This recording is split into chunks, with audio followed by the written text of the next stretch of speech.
All right. So hello, everyone. Welcome, and thank you for joining us for Alternator Chat with Twyla Exner.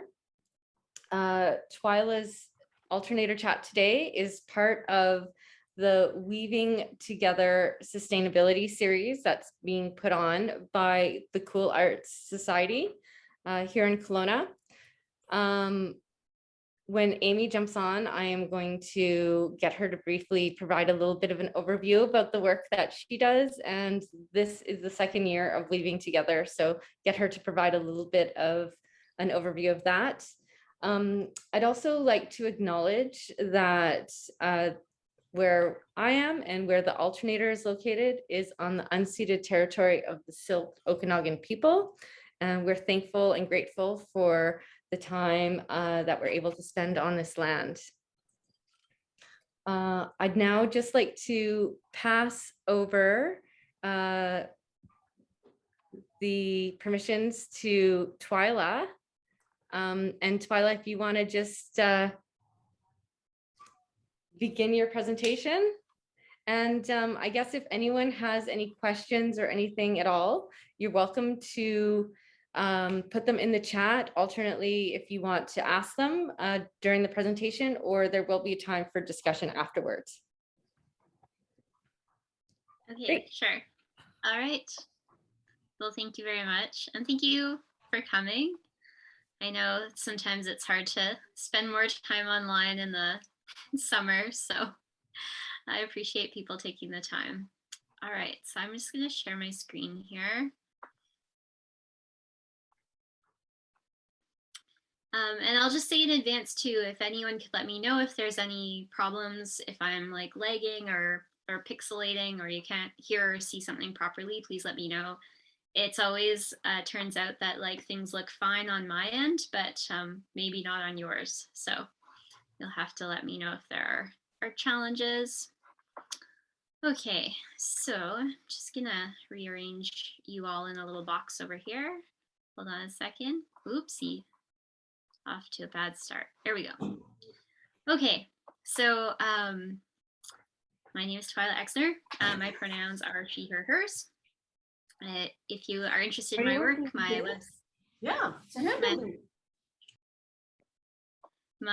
website and Instagram are there. I just like to gratefully acknowledge the support of Saskatchewan Arts, the Alberta Foundation for the Arts, the BC Arts Council, and Canada Council for the Arts for supporting various projects and programs over the years. So I am an artist, an educator, and a nature enthusiast, and I am super grateful to be currently located on the traditional, unceded, and incredibly beautiful territory of the Lheidli-T'enneh, also known as Prince George, British Columbia. And I'd also like to thank Amy and Melanie and all of the folks who are fostering the arts community through their work with the Alternator Center for Contemporary Art, Cool Arts Society, and the Kelowna Art Gallery. I am grateful to be a part of these explorations on weaving sustainability. So I'm going to take you through just kind of a general summary of my practice today. If anyone has questions at any point in time, feel free to turn your mic on and ask, or you can put them in the chat. I don't always see them in the chat, but I'm sure Melanie can help me out there. Okay, so my practice has evolved out of an interest in nature, a sense of conflict over contributing further objects and materials into a culture of too much. Yes, I can enable the transcript. Thank you for asking here. I think I just have to stop sharing for a second to do that.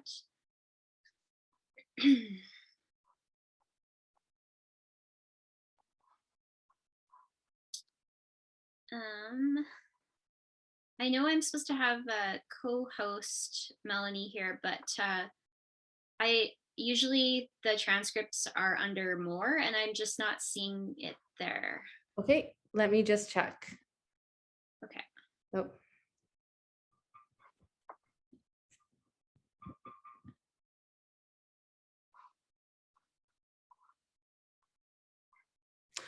I'm not seeing it either, unfortunately. I know at the gallery they have to be set in the settings of the Zoom site. They're actually way down into the Zoom site, so I'm not sure if it can be done mid-meeting. Okay. Right. Okay. All right. Sorry about that. I'll try to speak more clearly. Sometimes I can chat real fast. Okay. I will. Oh, no problem. I don't mind at all. Okay. So I also guess I didn't warn you at the beginning that I try to put some funny photos in here too, just to make things a little bit lighter and hopefully more amusing for you. Um, so my practice has evolved out of an interest in nature and a sense of conflict over contributing further objects and materials into a culture of too much, a sensibility to use what is around me, and an innate desire to make, and a belief that investing energy and care into materials is deeply meaningful. So, my research interests center around obsolete technology, labor, nature, and social connection. And within my practice, I like to ask these questions. I'm not sure I really have answers to any of them, but I kind of circle around them again and again. So, what does end of life look like for our once precious but quickly abandoned electronic companions? So, with that, I'm talking about things like cell phones or laptops or tablets. Where do our phones, computers, tablets, satellites, and hard drives go when we part with them? What happens to them after they enter the waste stream? And what if they were given an opportunity to sprout, spawn, and spread? So these really kind of practical questions that kick us off here kind of turn into like an adventure of the imagination within my art practice. So I'm going to take you through kind of a timeline of projects, kind of how I discovered different materials and how my practice evolved in response to the materials and research that I encountered. So early in my art practice, I worked extensively with tree imagery in drawing and in sculpture. I wove willow branches into natural forms such as nests and pods, which I installed in indoor environments. I was interested in bringing outside inside and worked with willow because it was reflective of my environment.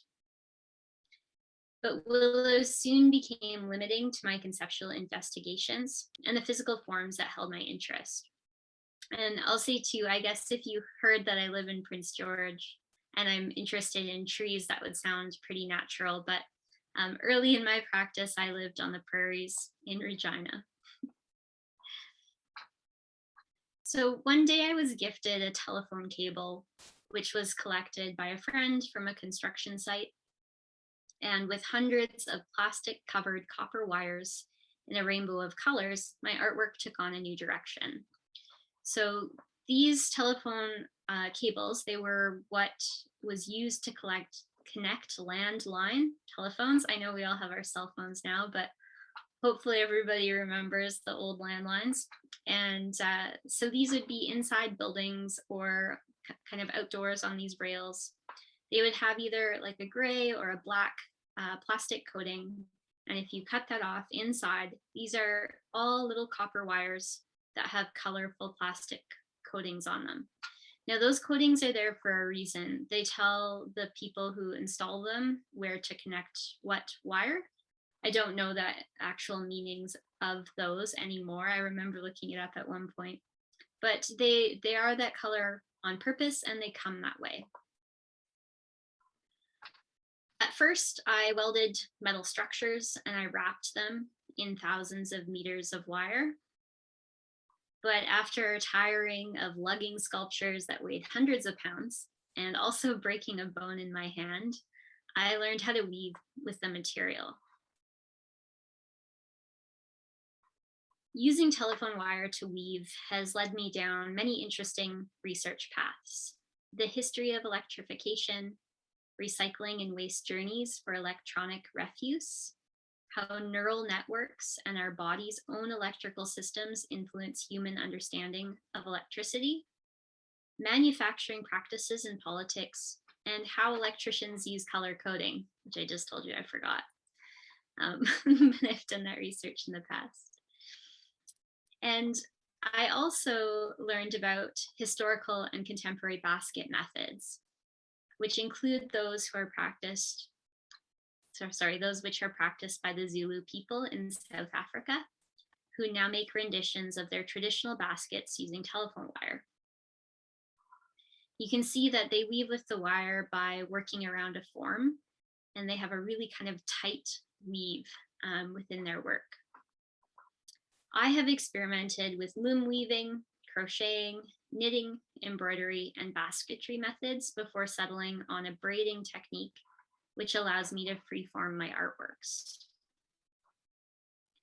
This research, as well as an intuitive response to other collected e-waste materials, has influenced the many directions my practice has taken.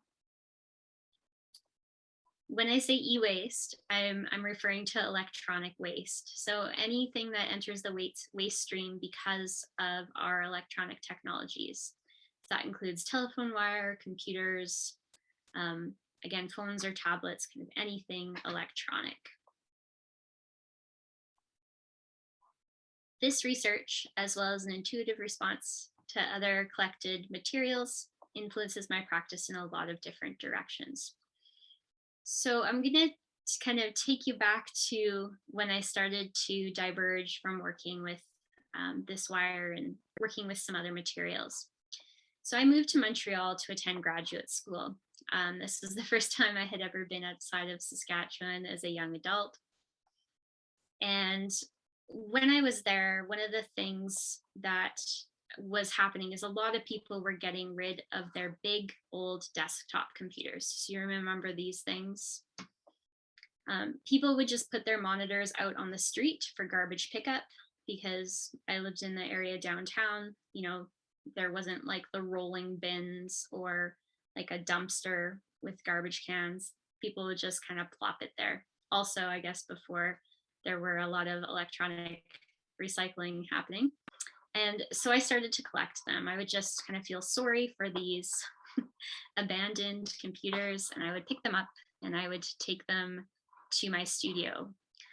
I felt that after all these kind of material investments and years of development and human ingenuity and hours spent with these machines, that it was like very sad to see them out kind of kicked to the curb, quite literally.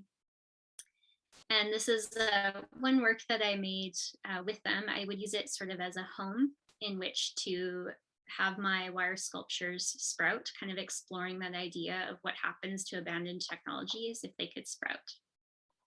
But my family likes to say that it's actually just a self-portrait of my hair if I were to unleash it from this toque.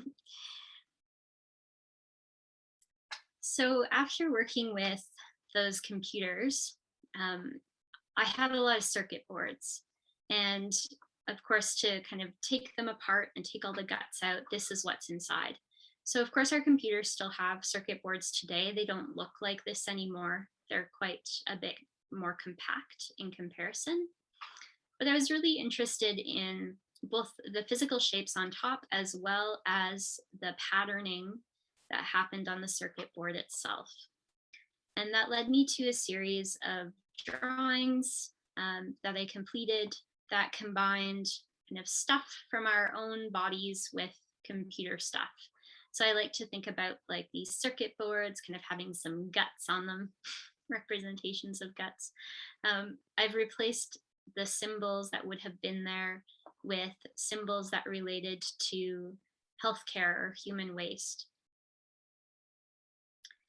As well as looking at what's inside human bodies. So thinking about our brains as a storage system similar to a circuit board, and drawing these neural networks by adding kind of little solders and symbols that you would see on circuit boards within them. So that's drawing on these kinds of imagery. This is another image of a circuit board without all of the circuitry on top. And this is an image of neural networks. So really kind of drawing from those inspirations and making analogies in between them. And I mentioned to you that I was thinking about the storage of information, right? So kind of where we keep our knowledge on circuit boards, in our brains. And I started to think more about history and electrical coding and how we've used symbols throughout history as humans. And these here, what you're looking at, are symbols that are found on old circuit boards. And they would tell the people who made them kind of where to solder what. So what piece goes where to make it work. So the circuit board would come printed with these symbols in certain places, and then they'd go to the person who would put that little circuit in place. And I liked to compare them to hieroglyphs. They're both kind of communicating through visual imagery. And it was a really interesting practice to think about learning about the purpose of each of those circuits and then trying to describe that in a hieroglyph. So I actually found a hieroglyph translation program online where I could describe the purpose of the circuit and it would give me a hieroglyph for it. Now, if you've used Google Translate, you know that this is not an entirely accurate way of translating things. And I'm sure it's probably similar, perhaps even worse, but it's the kind of concept that I was really interested in, kind of weaving together those ideas of history and technology. And so this symbol, which you're looking at here, which is a capacitor. So capacitor holds an electrical charge. Of course, there weren't electrical things or capacitors back in the day of hieroglyphs, but I could describe that into the translation program as a keeper of like a lightning, and it would spit out a hieroglyph, which means kind of to hold lightning. So that was kind of a rabbit hole that I went down for a while in response to working with those circuit boards. And I began to explore this kind of mashup of technology and history, inscribing like circuitry and circuitry symbols onto ceramics, which led me to learn about the Parthian cell, otherwise known as the Baghdad battery. It has kind of two names. And the Parthian cell is an ancient battery. It dates back to 200 before Common Era. And in this thinking about like old and new technologies, I began to wonder how many ancient batteries would it take to operate an iPod? And so Passage uses 300 ancient batteries to power a first generation iPod Shuffle. The iPod plays a recording of the sounds of making the batteries, layered to a pop beat, and underscoring technology's relentless self-perpetuation. So this idea that more technology only fuels more technology. So the work really only talks about its own making. So this is a first generation iPod Shuffle, one that you could actually kind of take apart. And you can see that the battery used to be right here. It's been removed, and visitors could come into the gallery and put on the earbuds and listen to this recording. And these batteries, they function by having copper, steel. Historically, they used iron, and steel is an alloy with iron in it. And I used a wax stopper. Historically, they used asphalt, and then it goes inside of a ceramic vessel. Now, what is creating the charge is anything acidic. In my case, I used vinegar, which was totally overwhelming from a smell point of view. So I switched over to citric acid. So essentially, there's a reaction between the metals due to the acid, and it gives off a very, very small amount of electricity. You could stick your tongue on these two little alligator clips and get a shock, but it would be very mild. Now, historically, there's only kind of speculation about what these might have been used for. Some believe that it was used in conjunction with acupuncture, which we still do today, not with ancient batteries, but others believed that it was to kind of inspire this belief in the divine through getting a mild shock. So, of course, these are only speculations. So as an artwork or a power source, these were wildly inconsistent, and they would kind of charge. You would hear the recording for a little while, and then it would die out, and then it would charge up again. So it didn't necessarily work really, really well, but it was more about kind of the idea and thinking about like how we want to have, you know, our technologies be so portable, and how if we had to have like 300 ancient batteries to power them, how non-portable they would be. So it's just this idea of kind of the evolution of technology being embodied within this work. During this time, I also continued to explore with creating works out of wire. These are crocheted representations of kind of like a floral, a sprout, and it's part of a larger work called Electrical Field, which is an installation of several, I don't even know how many, over 100 of these electrical components. All right, so circuit boards again. I told you that I felt sorry for computers, and I collected a lot of them, and as you can see, it became a serious hobby. And so this is an obelisk sculpture that I made in collaboration with my partner, Griffith Aaron Baker, where we used the circuit boards from our collected computers to create this large scale sculpture, which was located on the grounds of Concordia University in Montreal. I'm showing you a close-up of these circuit boards again. So through that process of working on the obelisk sculpture and staring at these circuit boards every day, I really started to love all of those little circuits. I started to see them as abstract sculptures, and I started to imagine them as having these kind of lives of their own if they could only be liberated from the surface of the circuit board. And so I started to imagine them that way, as kind of these soft kind of creatures.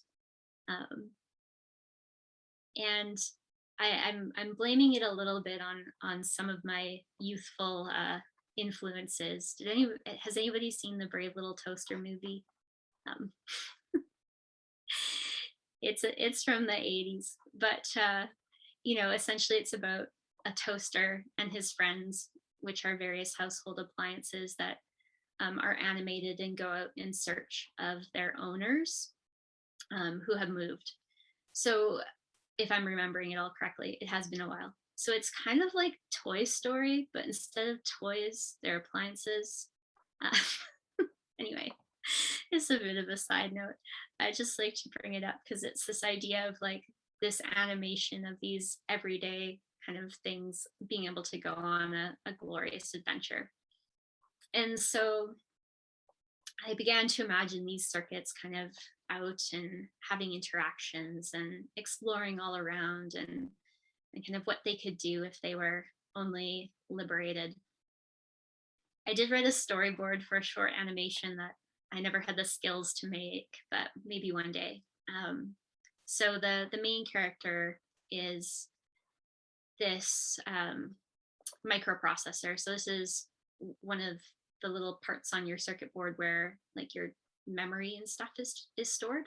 So to me, it would be kind of like the smartest of the circuits if they were indeed alive.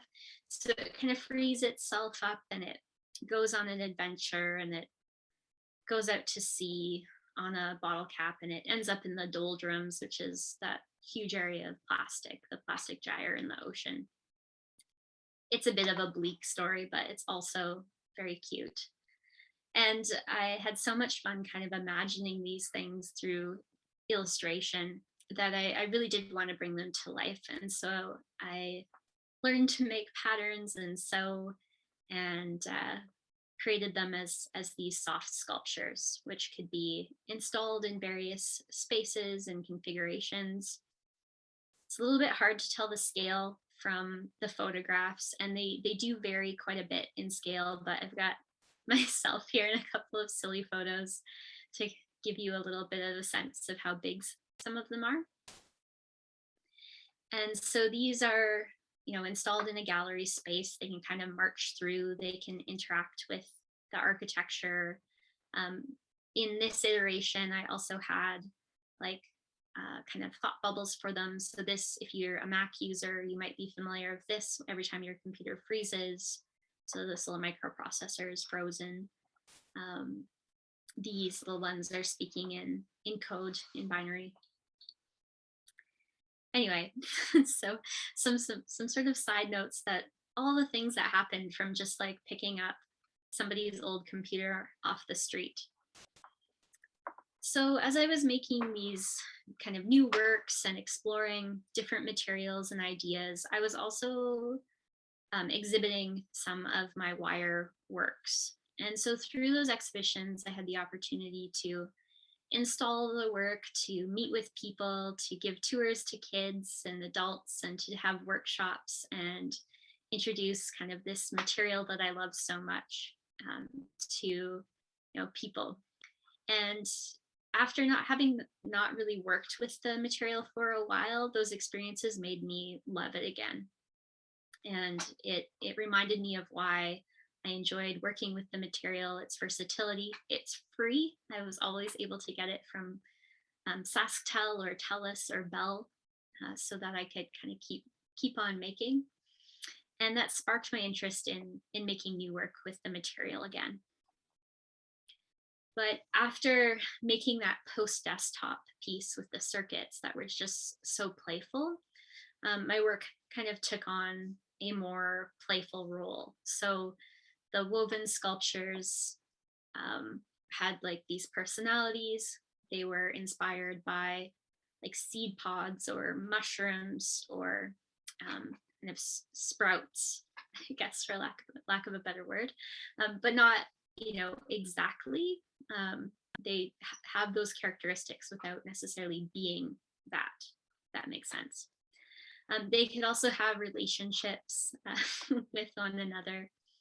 And they're simply called things, which is actually a title that came from a conversation with the curator, George Harris, who works at Two Rivers Gallery, because I was preparing for an exhibition and talking with him back and forth, not knowing what to call them. I just kind of called them things. And he said he thought that was a pretty good title, so it stuck. And I would consider this to be an ongoing series of work. I've made over 16 iterations of things so far. They're really kind of fun and playful aspect of my practice. I've also incorporated other materials with this same method. So this is a diet ginger ale bottle. I don't know where my brain went there. That a friend of mine, Reg, left at my house after a party. So the next day I was kind of staring at it and then took it apart and made it into the sculpture. So this idea of like transforming waste materials, of investing labor in those things that are unwanted in order to kind of like value them back to life through spending time with them, is a really important aspect of my practice. It's important to me that this was a bottle that like was used and then was kind of part of a situation and then got to become something else. So this idea that the materials that I use kind of come with meaning. All right, so just check the time here. Oh, it's only 5:35. When I was 30 years old, I stepped foot in the ocean for the first time, even though I had been obsessed with like sea creatures for many, many years. And following that trip, all of the sea creatures kind of began to make their way into my work. And things started to expand a little for me. I I started to think about like Earth and space, and how there's often this comparison made between like the expanse of space and the expanse of the ocean, and how our interactions with them both are quite limited as everyday folks, but also how we get to experience them through technology, right? And also thinking about how that impacts our daily living. Of course, we live in a bleak time where, you know, there's been a lot of devastation to sea life and coral reefs. And I was thinking about how we know this is happening, and we know because of technology, but we also have this like wealth database of pristine images of the ocean, which we can just kind of look at online, and how that's most of our experiences with the ocean if we don't live near it. And I wanted to think about how satellites were these like transmitters, and they're also sort of vessels in themselves. And you know, I have them kind of bursting with the life that they're maybe like transmitting information about. So it started off with like earthbound satellites, and kind of moved around to space satellites, creating a series of drawings and or paintings, whatever you want to call them, that kind of have these machines covered in natural things. So this is like a honeycomb, succulents, mushrooms, nautilus. There's a number of them. And then those things went from being like stuff stuck on satellites, which we have like here. It's just like things on satellites, right? And then slowly kind of turned into things hybridizing with technology. So I'm not sure how well you can see here. You might have to look closely, but we have all of these forms from nature that have sprouted like receivers, and they're just kind of interacting and being within the environment. Another couple of hybrids here. And so this idea of like electrical towers and satellite dishes really began to take hold within my practice. And this started to kind of permeate my practice in other ways. So these towers, for example, I made some physical ones and began to use them as platforms for my thing sculptures. I had never really felt like they could truly like show their potential for life on pedestals, and these power towers kind of allowed them to like weave within, crawl over, etc.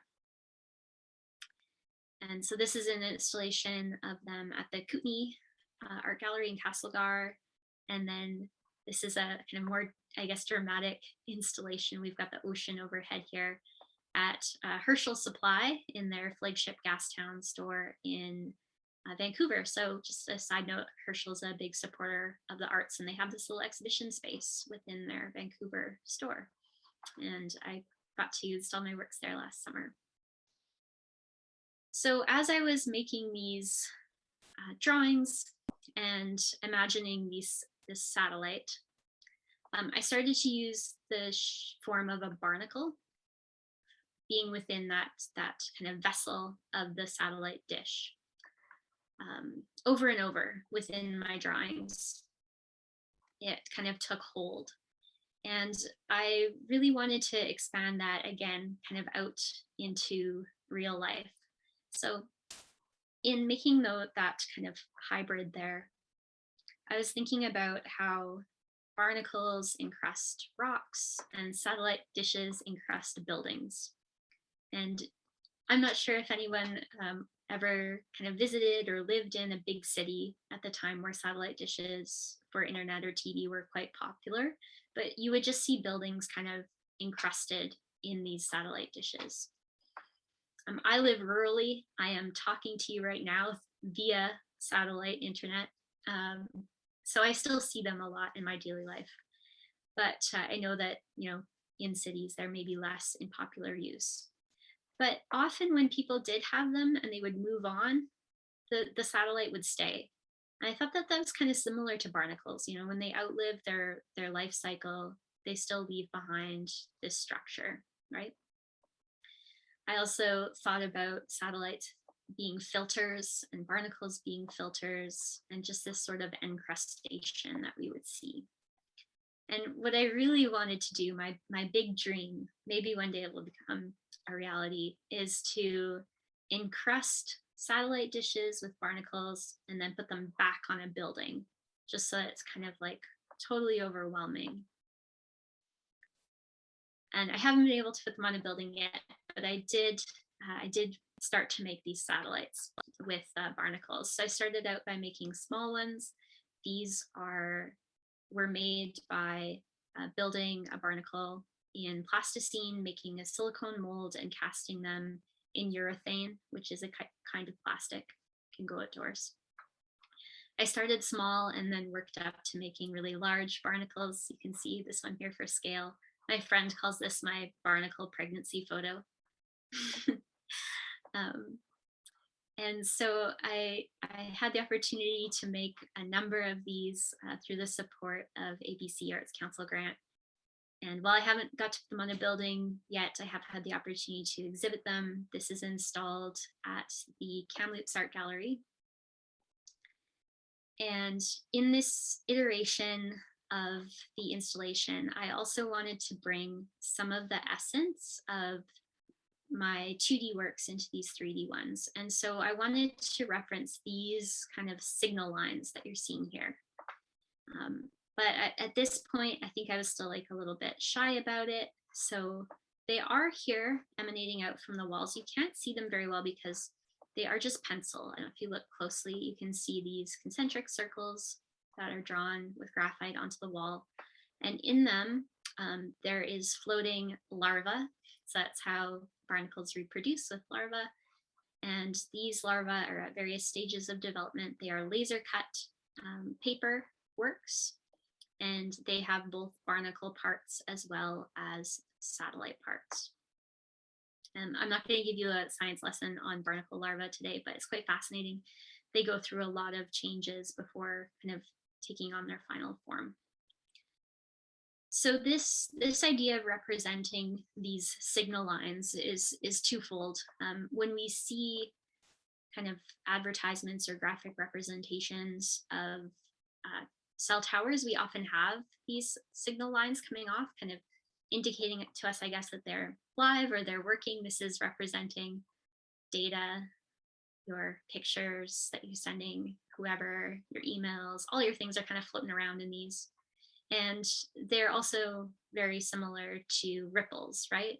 So these ideas work really well to serve as both ripples or signal lines for my barnacle satellites. And so as I mentioned to you, I wasn't totally happy with the way this installation worked out. It was just very subtle, and I wanted to be a little bit braver with it. So I started to experiment using pastel on the wall, and then eventually just committed to, this is acrylic mixed with gel medium to make them a little bit transparent. And this is installed at Gallery 2 in Grand Forks. All right, so then finally I'm getting back to the weaving part here now. So when you are a weirdo that collects old technology, people bring you more of it. They see you online, your neighbors see you, and they start to bring you stuff. And so while I was working on this, one of my neighbors came into my studio and he was like, "Oh, I've got something for you." And so he brought me this big metal satellite dish. So of course, if you've driven around rurally, you probably have seen these before. They were used a lot within the 80s, 90s, maybe in the 70s as well, especially to receive like satellite television or radio signals to rural areas. And so they come in different sizes. This one's about 6 feet by 6 feet. And the satellite dish is actually made of wire mesh. So this black part that you see here is metal and mesh-like. So I started to see it essentially as a very large embroidery hoop. And this is embroidered entirely with the telephone cable wire that I showed you earlier that the sculptures are made of. And the imagery on it is a little bit abstracted, but it's representing kind of rivers or root systems. These bursts that you see, this image is maybe clearer, could represent like the underside of a mushroom, or kind of like a lichen growth or a flower. They're referencing things without exactly being them. And just kind of thinking about this reflection of a satellite showing nature kind of reflecting back up into space. And yeah, so I'm just, this is kind of where I am right now. I'm working on a series of these larger satellite dishes, which is supported by a Canada Council grant, and it's very slow. I wish I had more to show you, but not yet, but soon. And I just wanted to end with a couple more questions. Maybe there are things that people would be interested in discussing. So, these tangible objects once enabled our access to the intangible expanse of the internet, connectivity to friends and family, and provided a gateway to the data that comprises our memories, observation, and research. Are these moments, connections, and memories still somehow stored inside the wires and circuits that comprise our devices? How do these unseeable and unknowable histories contribute meaning to the materials that are left behind? How can the significance of their service be recognized and remembered through the process of art making? And what potential does electronic waste hold as material for artistic production? So, yeah, as a person who collects these unwanted technologies through misguided empathy, I have justified it with the practice of art making. And I continually ask myself and others these questions through my practice and my activities. All right, so that is my presentation for you today. And does anyone have questions or comments?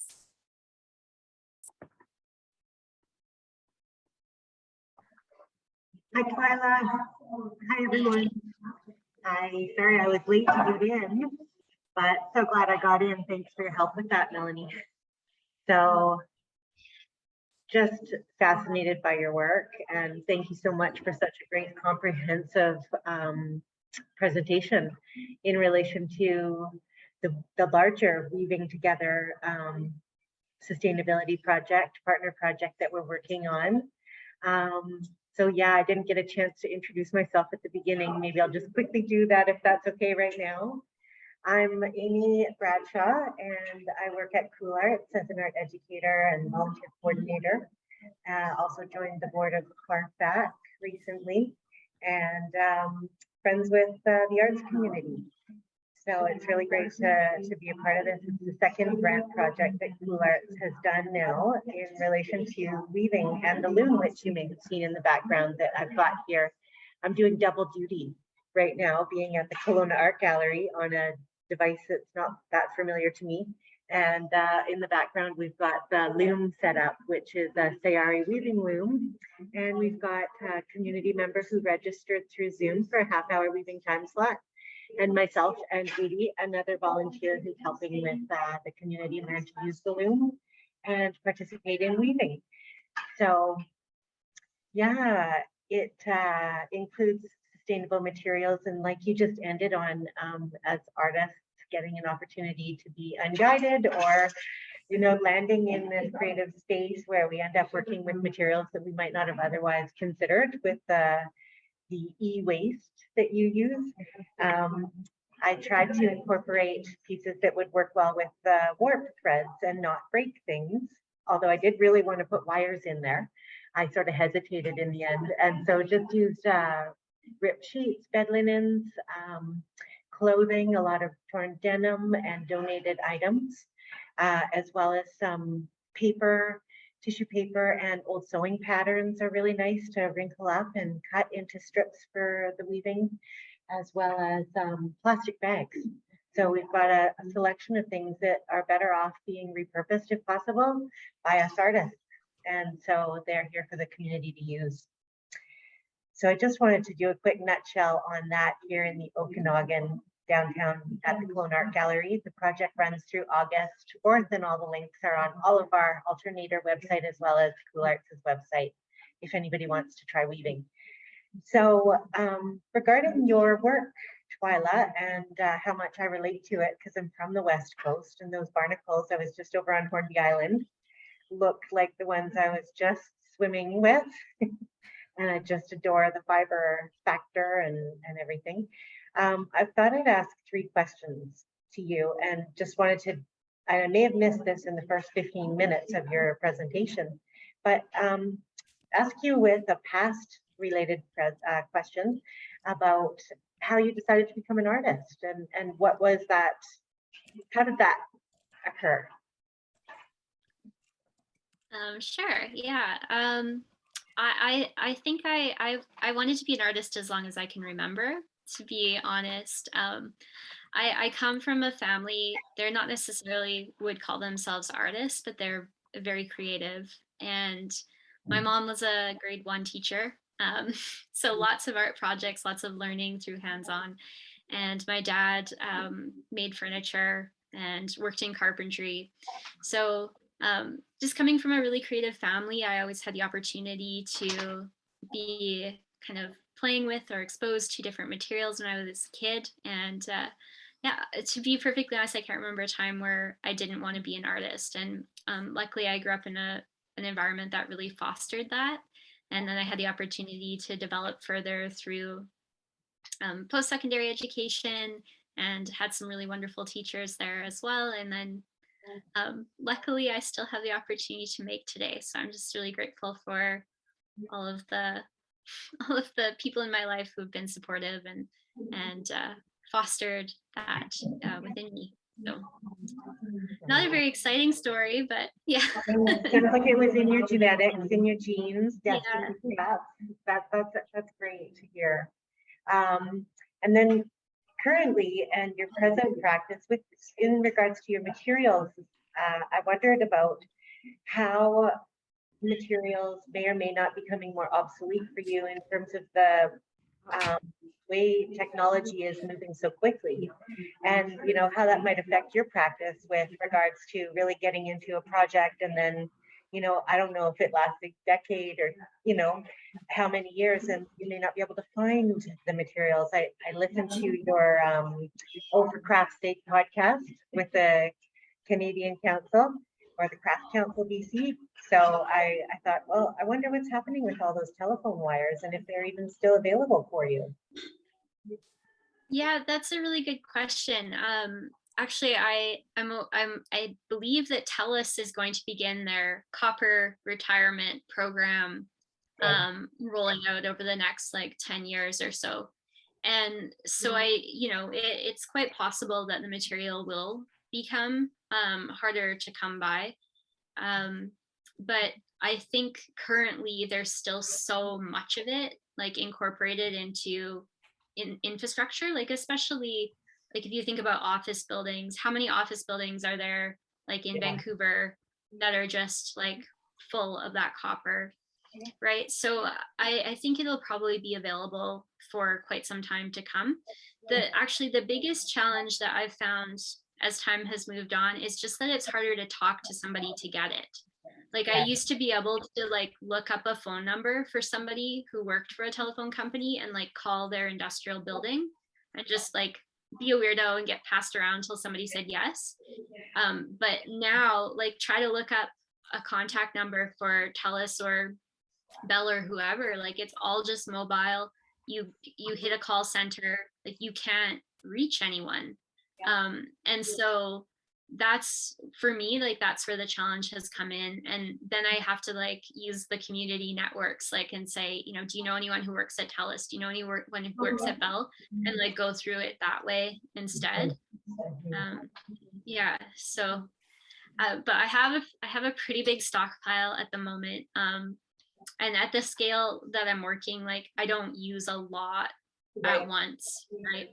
And I'm very slow, so I'm not burning through it. Yeah. Okay. I'll have, I first I want to say I really enjoyed your talk, and I saw your exhibition in Grand Forks. Oh, did you? Because I think I was the person before you in the show. Oh, Yeah. So so it really is very interesting to see what led up to that work. And you know, this whole using these electronic things, people, artists have been doing it for so long, since, like, I'm from Toronto. We used to be able to go to these junk stores and get little diodes and little wires, and like I paid a pittance for them, but I did back then buy that stuff. They were making sculptures and doing that. So that would have been in probably the 80s, I think. But you know, those giant, I don't think those big giant things were around in the 70s, because there really weren't satellites doing media back then. But so yeah. probably that later 80s. But I really thought that the way you progressed from the initial use of those colored wires, because well, I've seen a lot of people doing that kind of work. I mean, I even dabbled in that, and so it was really interesting how you started off with that, but then really progressed to, with time and with all the new things that are materials that come up, and to make that jump from the wire to the dishes, that's pretty awesome. So, and I think that if you instead of going to TELUS, like I'm dealing with TELUS right now, you can't connect to anybody. Like you talk to the Philippines, you talk to wherever. But if you would start looking at demolition places, like in these smaller communities, it's not probably as easy, but there is going to be so much of this e-waste is going to last way past your lifetime. So I don't think that, like the Amy, that there'll ever be a lack of possibilities for getting this kind of stuff. Because yeah, every time they take down a building from now for the next 50 years, you're going to have that stuff. So yeah, anyways, yeah, really interesting. I'm interested to see how your work continues to embrace all the new stuff that's kind of going on. Oh, sorry. This up. Well, we're pretty much there. Hey, Melanie. Pardon? It's almost 7. It's almost 7. Do you have a last question, Amy? Or should I say 6? I actually had one question to ask if, Twyla, you have ever heard of the artist Judith Scott? No, I haven't. I'll look her No. up. Yeah, I highly recommend her. She is an artist that I learned about after starting at Cool Arts, and she worked with a large, very famous adaptive art studio in Oakland, San Fran, called Creative Growth, and they're amazing. Anyways, she makes work that looks very similar to yours in that weaving, fiber, crochet kind of style, although her stuff is all wrapped, but then she would weave into it and do things. Anyways, due to our time constraints, I'm not going to say more, but I just wanted to go ahead and ask if you knew Judith Scott, and otherwise just pass along that name and have you. Yeah, absolutely. Yeah. Got her on Google here. Yeah, thank you. Right on. Yeah, you bet. I just put a ridiculously long Google link to Judith Scott in the chat for anyone who's interested. Super. And that is about time. Thank you so much, Twyla. This was amazing. I really appreciate it. And learning about your practice. And I hope, you know, I hope to see, I'm going to keep looking at buildings and think that could be a building or that could be a building. So I will find you a building. Yeah. Oh, that would be lovely. Well, thank you all so much. I really appreciate you taking the time. It was nice to meet everybody. I hope I see everyone around sometime in the future again. And yeah, have a wonderful night. Awesome. Yeah, you too. Thanks so much. Thank you so much. This chat is going to be up on the website probably in the next couple of days. So I'll send everyone a link once it's available. Okay, great. Okay. Thank you. Great. Thanks. Great. Bye.